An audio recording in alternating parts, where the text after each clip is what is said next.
I looked at the pattern for this, I discovered that this is the top, this is the bottom. When you line them up, so this would be the bottom of the box, this would be the top, that there's quite an overhang. So the lid would come out quite a bit, but for my box, I wanted it to be more like a box. I wanted it to be more in line with this edge so that there was no overhang. So what I've done is I've tried to stay within the boundaries of the bottom piece, and each one of these represents a piece of glass which will make up the sides, and I've tried to give it a natural curve to fit so that hopefully when you close the lid it will sit more on top, and I've tried to stay with the curve of the box.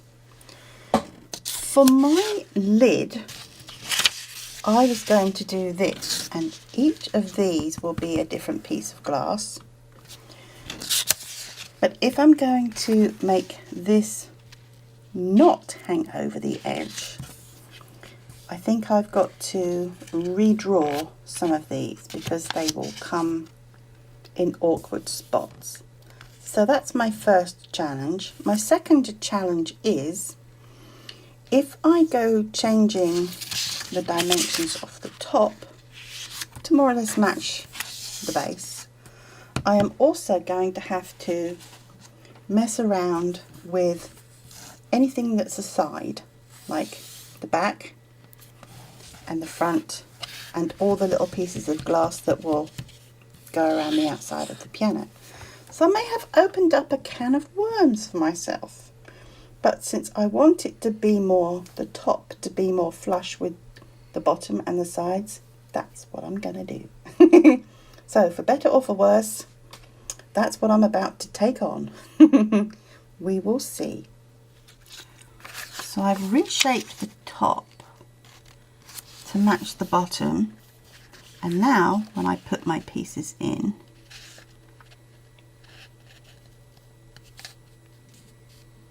remember what I'm using on the top here is actually the bottom of the box. You can now see that there's not so much of an overhang, and bearing in mind that there's going to be copper foil, or maybe I'll use lead cane again, it'll bring it back out to the edge a bit more. So I'm hoping that this is going to work and it's not going to have that huge offset.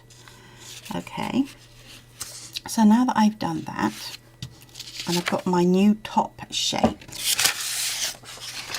this is what I was going to do for my pieces of glass. Each of these, as I said, will be a different colour.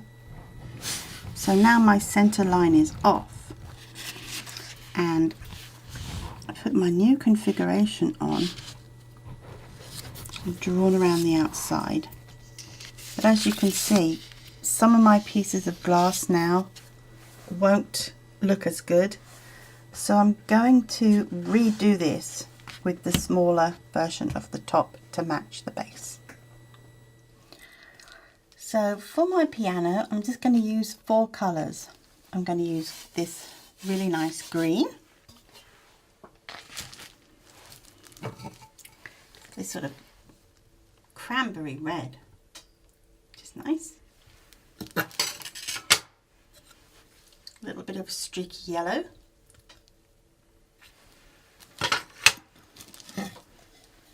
and this blue. So here are my colours, red, green, blue and yellow.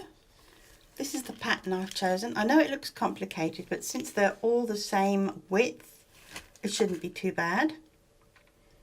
This will be the box bottom.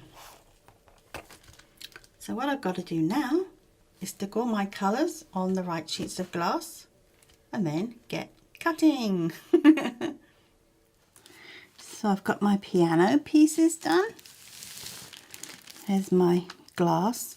These pieces I'm not doing at the moment because I want to do something different there, because the pieces are very tiny. and I think they might cause a problem. I mean, this is how they are. That's the size of them. And when I've done this top, I'm going to put hobby came around. So I'm hoping that I can sort this out after. Plus these pieces are really small. I'm not sure how they're going to look once I wrap them in copper foil. So I'm going to leave that for now. And speaking of copper foil, this is what I'm using. This is 1/4 inch black lined copper foil, because I'm going to add the black patina on here. And since you can see through the glass, I want you to be able to see black. So this is what it looks like. Again, copper on the front, and it has a black back. You can see that. So by the time I put the patina on, when you look through the glass, you'll see the back of this, and it'll look as if it's the black patina. So that's what you do. Try and match your copper foil to your patina. All right then. So I've recut some of the pieces and had a bit more of a grind to get my pieces perfect, to get them to fit together as well as possible.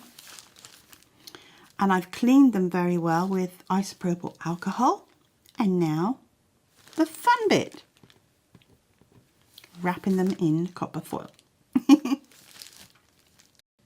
So yeah, wrapping each piece of glass in the copper foil, and I carefully clean my glass so that it makes good contact, so that when I use the little fid, it's really sticking on there, pushing down on all the sides. So yeah, every single one of those gets wrapped.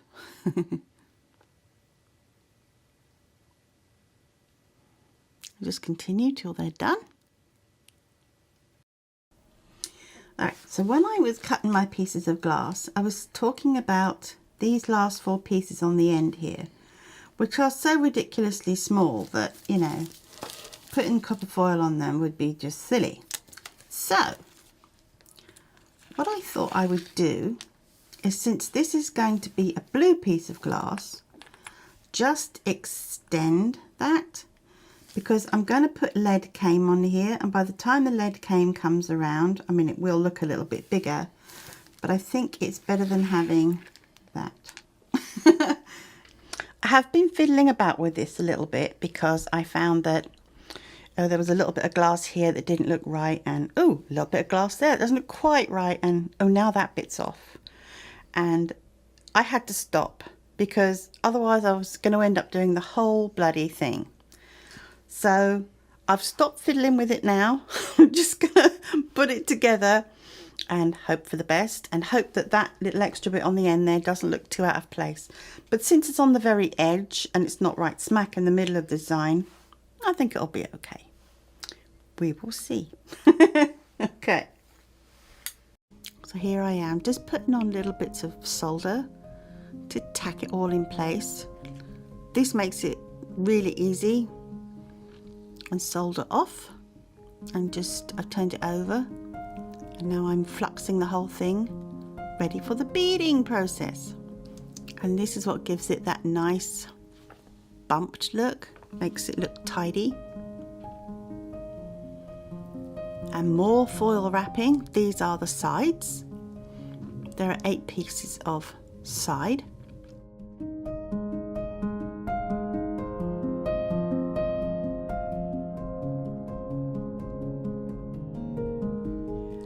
The story so far. This is the top piece of the piano, and this is the base, which I've done in iridescent glass. And the top piece looks a bit rough, because with the original of this pattern, as I said earlier, it had a huge overlap, which means it would have been coming out here. And I didn't want that. I want mine to be more like a box and to come closer to the edge. So I resized this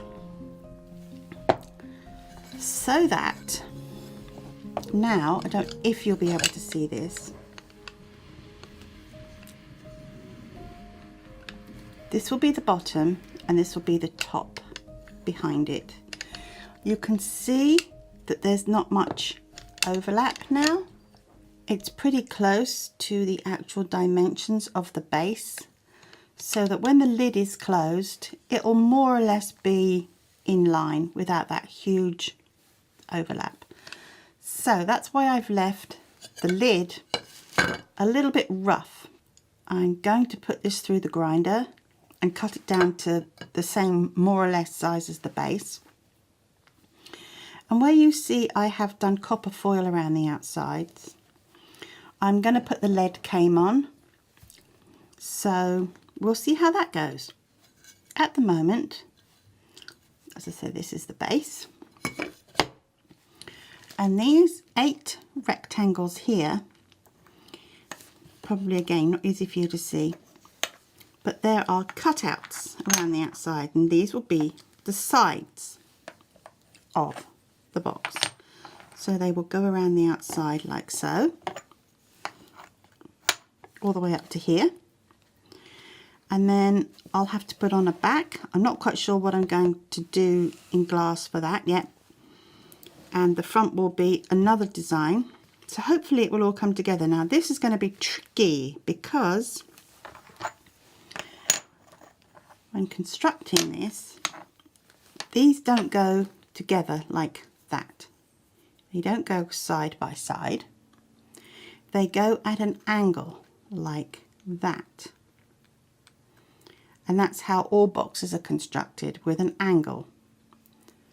So this will be fun. What I'm going to do is use my trusty painter's tape and maybe try to tape them in place first. Or if that doesn't seem to be going very well, then just drop little bits of solder on the outside to keep them temporarily in position. So we will see how that goes. This will be fun. Or not. All right, here we go.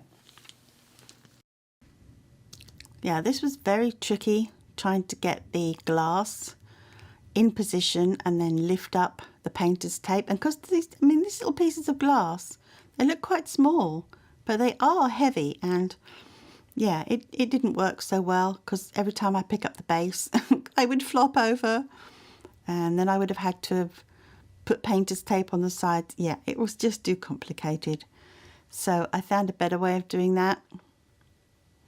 And I did it off camera, as I said. So yeah, this bit got sort of a little bit tense and I got a bit frustrated with it, so I gave up on this method.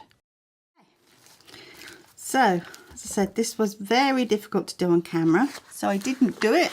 I chickened out. I rounded off this part with the grinder because it was sticking out. And this is the back piece. This is iridescent like the bottom, so that you'll see, if you look, when you look through the back here, and this is where the hinge will be, you'll see all the nice colours at the front. Okay, so get that out of the way.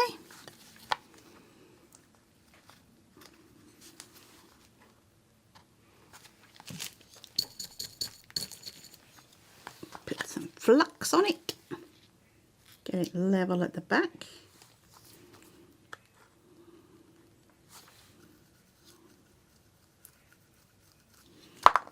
And level on the side.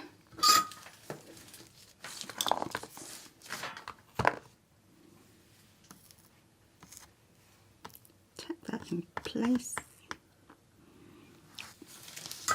Whilst I work on the corner.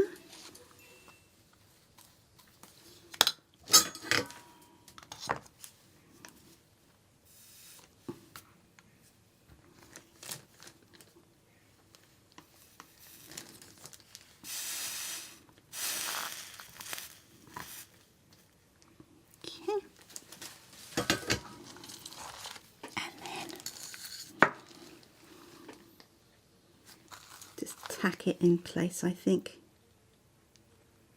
for now.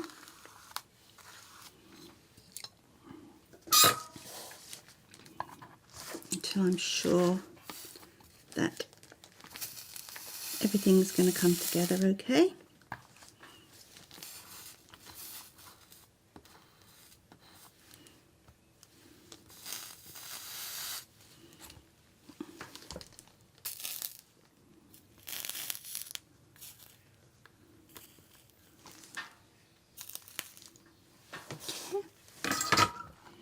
So it's coming along. So that's the back, the side, this is the front. As I say, this is the back, this is where the hinge will go. And it's looking pretty good. I still haven't cut this lid down yet because I want to make absolutely sure that my shape is good so that it fits more like a box. And that is looking pretty good. So far, so good. With a few little technical hitches here and there. But we're getting there. All right then, onward. Going to make the front now. The pattern for that will be the same red, green, blue and yellow. But I'm going to do it in, this will be the front, triangles. Just for a little bit of a change. So we'll see how that goes. So this is the front piece, same colours, and I'm just sort of tacking them together so that when I do the bead soldering, it's easier for the solder to follow the lines. Having solder there already, it runs a bit more smoothly, makes it easier to get those nice beaded parts.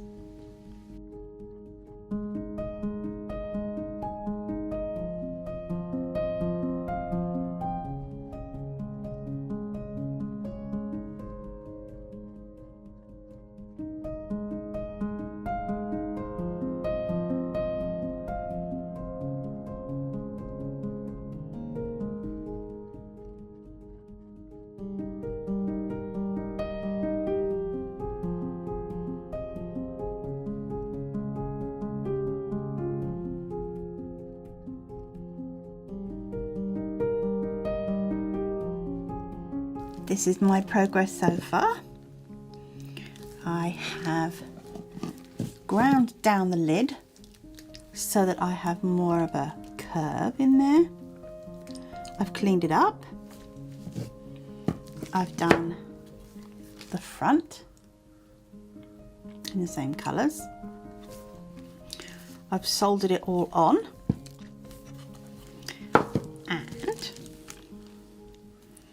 I have managed to, I don't know if you can see this on the camera, get my edges fairly even. This is where the hinge will be. So it's fairly flat, level, and again, level. It goes all the way around the box. Looking pretty good. Maybe that's a better way to show you how it is level. So it follows the curve of the base quite closely rather than having an overlap, which is what I didn't want. This is the front. There'll be a keyboard here and some side supports.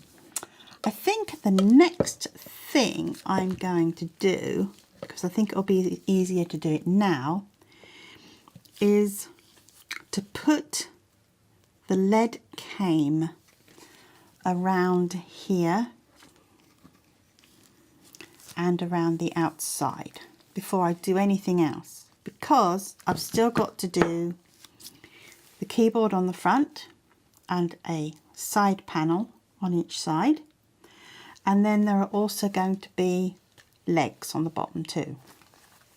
So still a little bit to go, but I think putting the lead cane on now will be far easier at this stage than when all those fiddly bits are on. So that's what I'm going to do. So far, so good.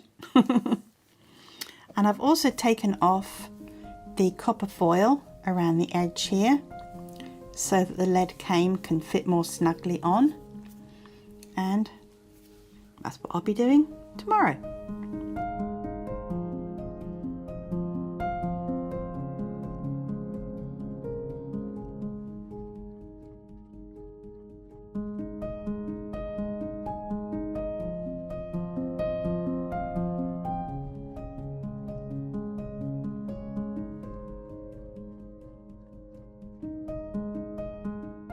As I said, I decided that I would put in the hobby cane all around the edge, and I thought that this would look quite nice. It would look more finished with the hobby cane, and just remembering at all times with the hobby cane to turn the temperature down. I think it looks finished, and I don't know whether other people do it, but I also apply flux to my hobby cane and I put solder over that so that it takes on the same colour as the patina.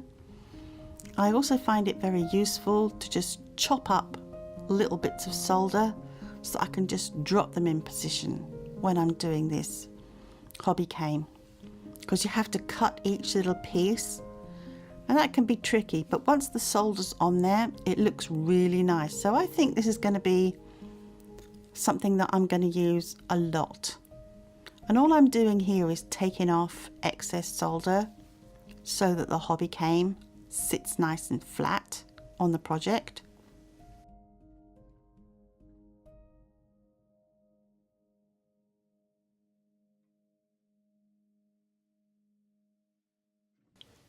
And I just continued to go all the way around and make the hobby cane fit as well as possibly can, getting off extra blobs. Yeah, I was pleased with that. I think it looks nice. So, good morning. I'm starting back on the piano, and I don't know if you could get any sense of the size of it, but here it is. It's fairly large. Where are we? There we are.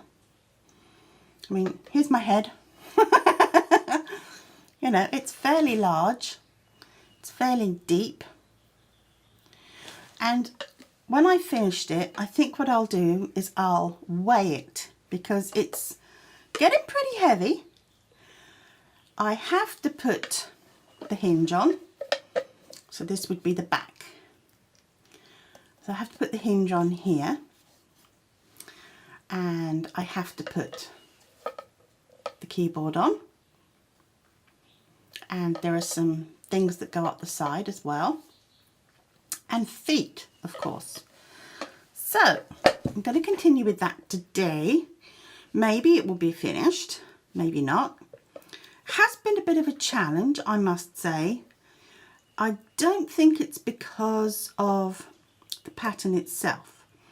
I think I've messed up somewhere, as I've been saying, with the scaling up, or probably scaling down, because I wanted to make it smaller so that I didn't have that overlap here.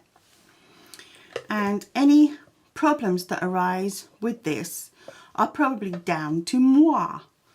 So let's see if we can get it finished today, and putting all the other things on that I mentioned, and then putting on the patina and polishing it and finishing the piano. Okay, let's get on with it. So I'm going to start with the hinge now before I go putting on too many other things, so that they're not in the way. And I've used blue painter's tape, which doesn't seem to like sticking to the glass. And the hinge will go along here. The tube part goes here. And then there's a wire that goes down each side. This is the tube that's going to go along the back of the lid, and this is a 1/8 of an inch tube, the diameter, and this is 18 gauge copper wire, and it fits very nicely into the tube. And then what you do is, once you've soldered the tube part to the top of the lid. You bend the wires that are inside the tube, they go down inside and they get soldered here so that you have a hinge. That's the theory anyway. So let's get started. This is always going to be tricky because I can't face it towards you for you to see what I'm actually doing. So you'll be watching me do it, but not watching me do it, if you see what I mean. And you have to get the back lined up with the bottom. The other tricky thing about doing this is because the ends of the tube are open, you don't want to get any solder in there. And this is a copper tube, and what I'm going to do is I'm going to tin it so that makes it easier to actually solder it on here. Okay, so I'm going to tin this piece of copper tube, and I thought maybe to help avoid getting solder in the ends, shove in a couple of cocktail sticks. That way, if the flux isn't in there, then hopefully the solder won't be encouraged to go in there.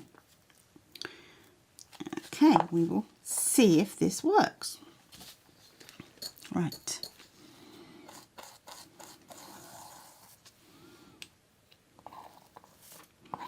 I don't need to over solder it, I just need it to be enough to cover it so that when I come to put the patina on, it will take the same colour as the rest of the solder that's on the box. Try not to go too close to the edge, but trying to cover it at the same time. So this will help with attaching the hinge, and it will also help to make sure that the tube is covered in solder.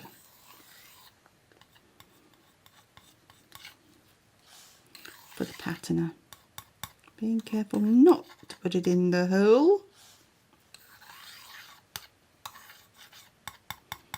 Okay.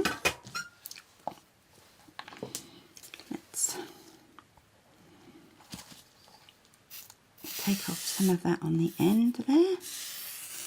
Don't need a great big blob of solder on the end. That looks pretty good.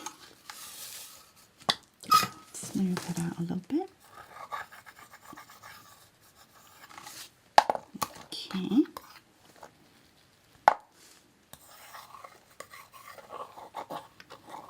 All right.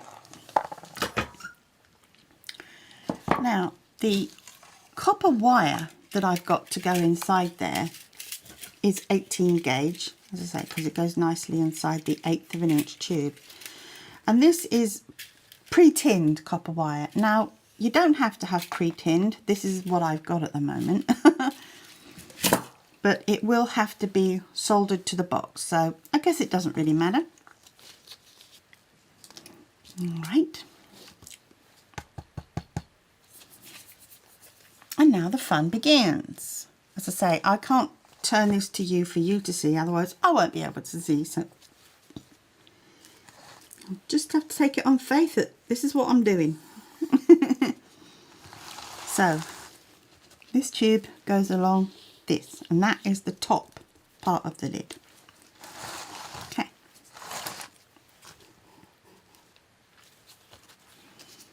Swap this glove.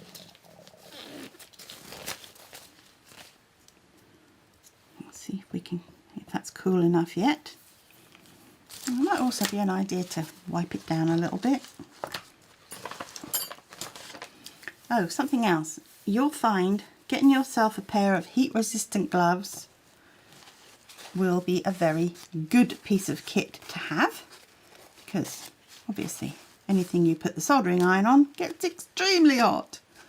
And many times I've picked things up and, you know, few seconds before, I've been soldering that. And you can imagine the swearing that goes on. Anyway, I'm wiping some of the flux off that for now. And I'm going to use the same technique, shoving me cocktail sticks. You can see they got quite burnt, so it gets pretty warm in there. Shove them in. And line up there. Now the tricky piece with this is I've got to get it on the lid and get it kind of right so that the hinge action works.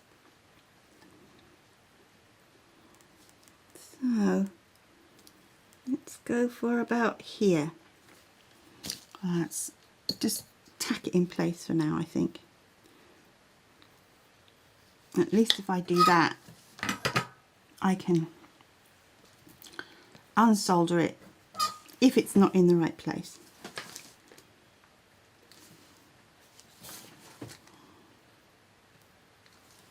I'm just going to drop on a little bit there, just to keep you in position.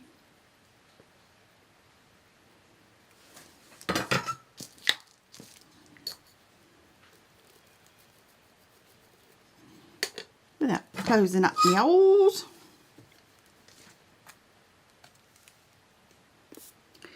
Also bear in mind that you have lead cane around here. So my soldering iron right now is set at 360 degrees. Any higher than that and you will melt the lead cane. You can obviously hear whilst I'm doing this, I don't have a mask on, but I have plenty of ventilation. So for this short demo, no mask.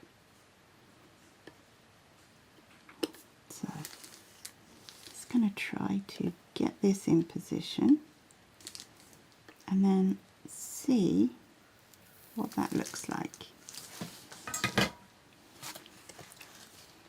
Oh, it actually looks pretty good.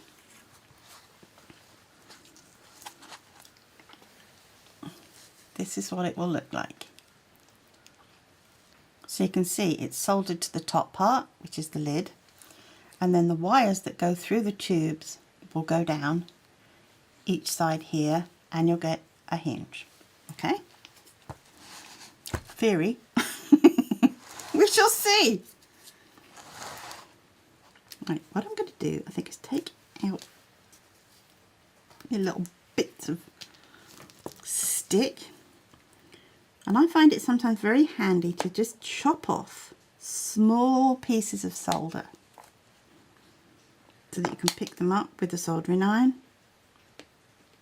and dab them in place. Right, you can cut back here, thank you. Now,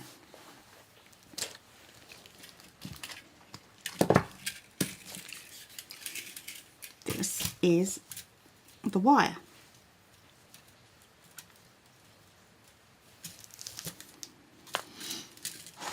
And this will go, actually, I think what I'll do, just to make sure that is in position so I don't lose it,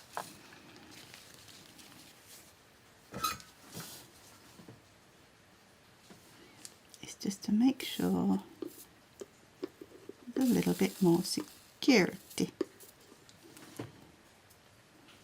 on there.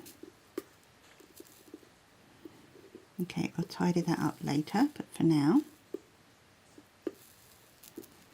that is pretty good.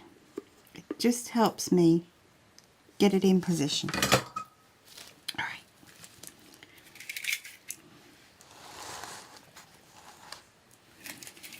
The wire then goes through the tube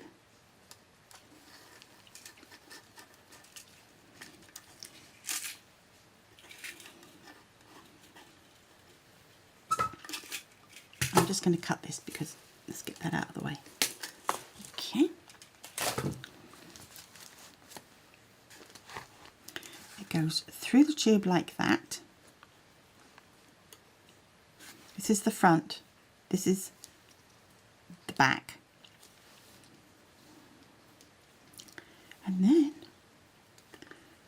you bend the wire and it goes down here. Solder it there. You can bend it because the wire is quite soft, and you embed it in here and you have a hinge. So that's the next part I'm going to do. You'll notice that I also put a piece of blue painter's tape along the back there. That was to try and stop any solder going down inside and fusing the lid and the base together. But I have to remove that in order to do the sides. So that's what we will do now.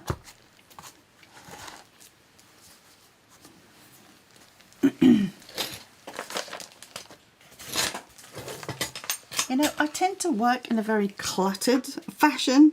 Whenever I need to get my hands on something, I'm always digging around in piles of tools and other equipment. So I think I'm quite a messy worker.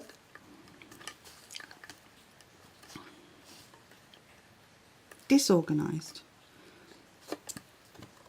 So you just bend the piece of wire in.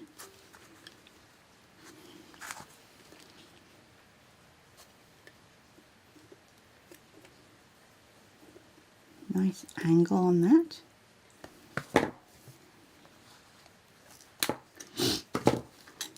Right.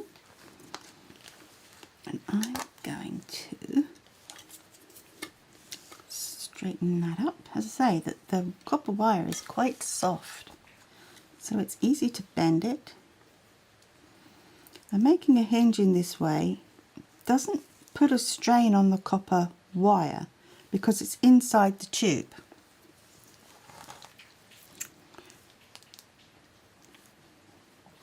Just want to make sure that I've got that long enough and just snip it about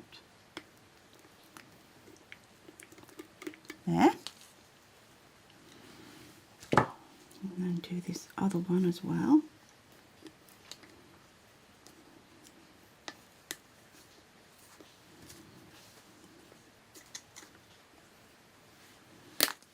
Okay, that looks pretty good.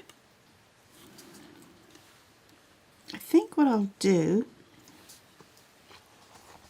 is I will leave the painter's tape on there for now and put some flux on so that I can get this attached.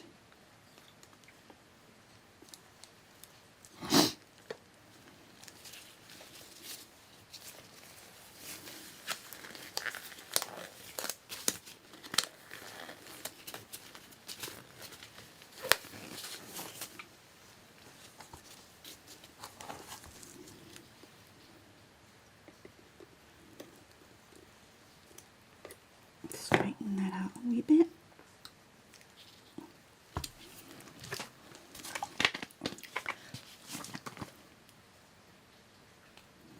Bit more flux in there.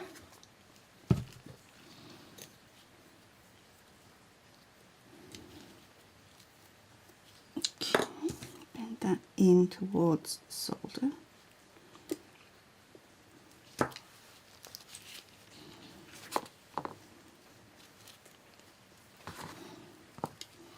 I'm going to cut off a few more little lumps just so that it's easy to pick them up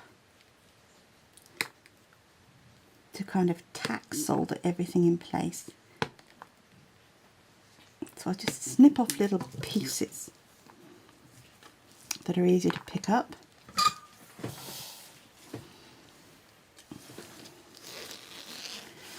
Now this might be another good time to put the heat resistant glove on, because I'm sure it's going to get warm down there. Okay.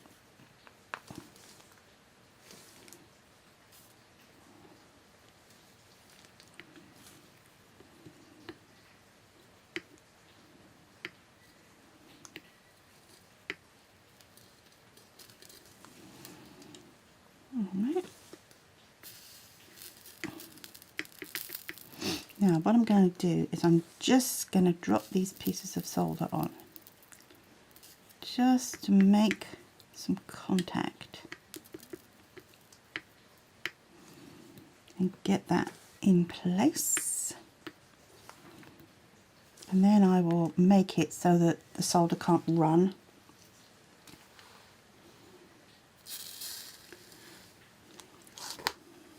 Also, there's this discussion about whether it's called solder or solder. Well, I'm English and I'm used to calling it solder. Americans might call it solder, and some English people probably call it solder as well. But to me, it feels more natural to say solder. So that's what I'm going to say. Just to confuse everybody. Right, let's get that in there.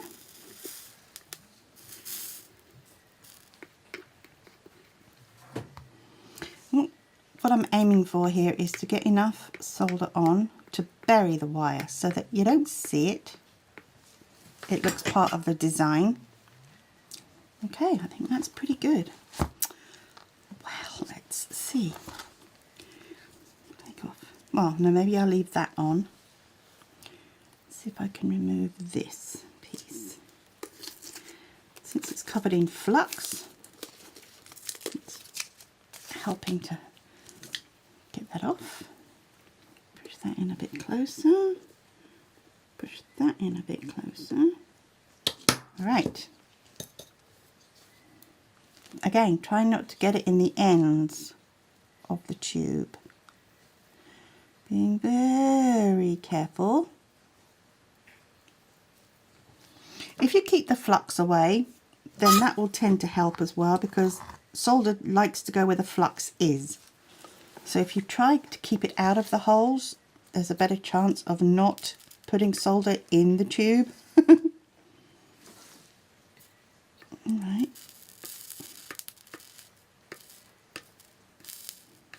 No, it's actually not bad.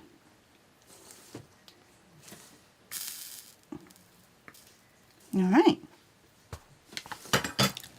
Now, I think before I go securing things down anymore, I want to actually make sure that this hinge theory actually is working. You can see from the shape of my lid that it actually matches the bottom quite well. It's pretty much in line. This is what I wanted, because I'm fussy. Okay.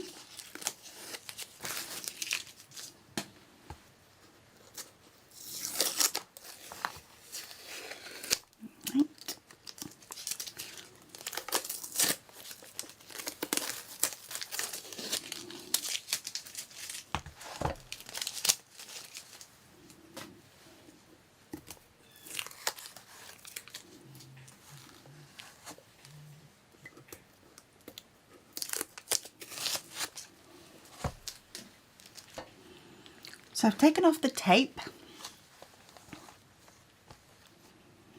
and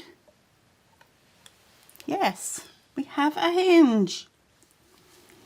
You can see this is what it looks like from the inside. That's a pretty good hinge. Nice and strong. And as I say, the only part that really moves is the tube. This, the wires are actually soldered to the box. So I think that was successful.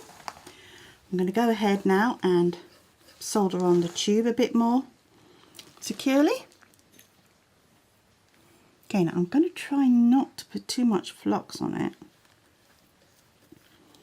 and keep it away from the ends to stop it going in the tube. Isn't it lovely how we talk to ourselves?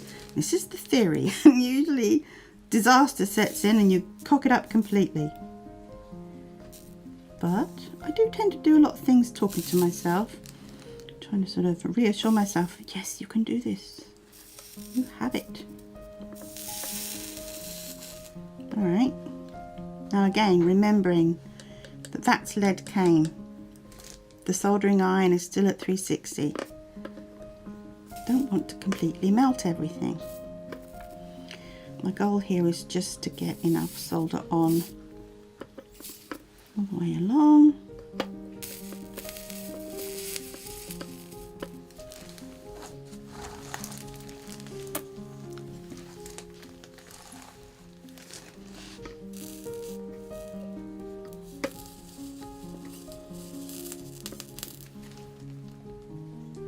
So just making sure that that piece of copper tube is nicely attached there, tidying up, making sure the hinge still works. And we'll move on to the next part.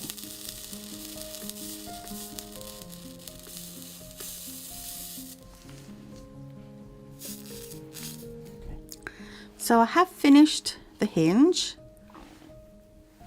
and got good action on that. It's nice and free.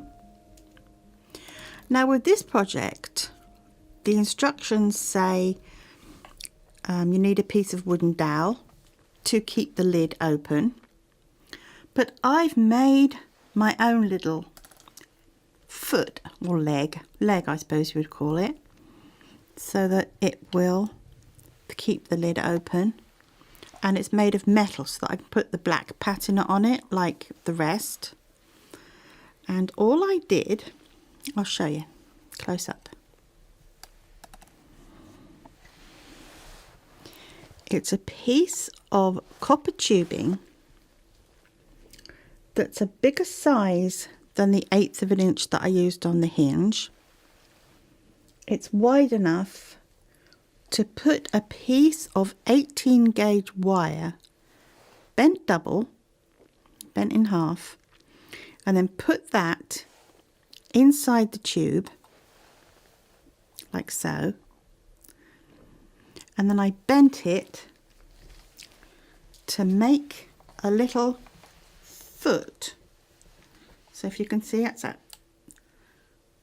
The piece of wire is down inside the tube, and I've made a little hook on the end of the wire, and then I've soldered another piece of tube to the top so that it can open and close, so you can have it to prop the lid open, and then if you want to close the lid, you just push it in and it stays. And when you open the lid, it comes out. I think that's a lot nicer than just a piece of wooden dowel, so that fits in a little bit more with my project. So that's as far as we've got now. I have to put the keyboard on, and there's a side piece and of course 4 legs. So that's what I'll be doing next. Finished the box, and now I've cut out the legs and I've put hobby came around those as well, soldering those on. This was tricky because they are in specific places, so I wanted to make sure that it didn't wobble, so I tested it out several times and leveled up the bottoms of the feet with little bits of solder, so that it wouldn't rock around, and that was fairly successful. And I'm just sort of tidying up now and making sure that everything is secure.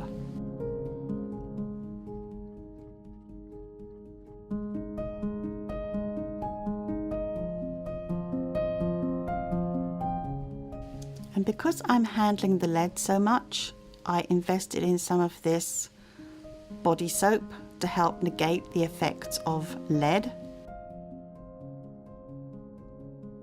And then this is one of my favourite parts, putting on the patina.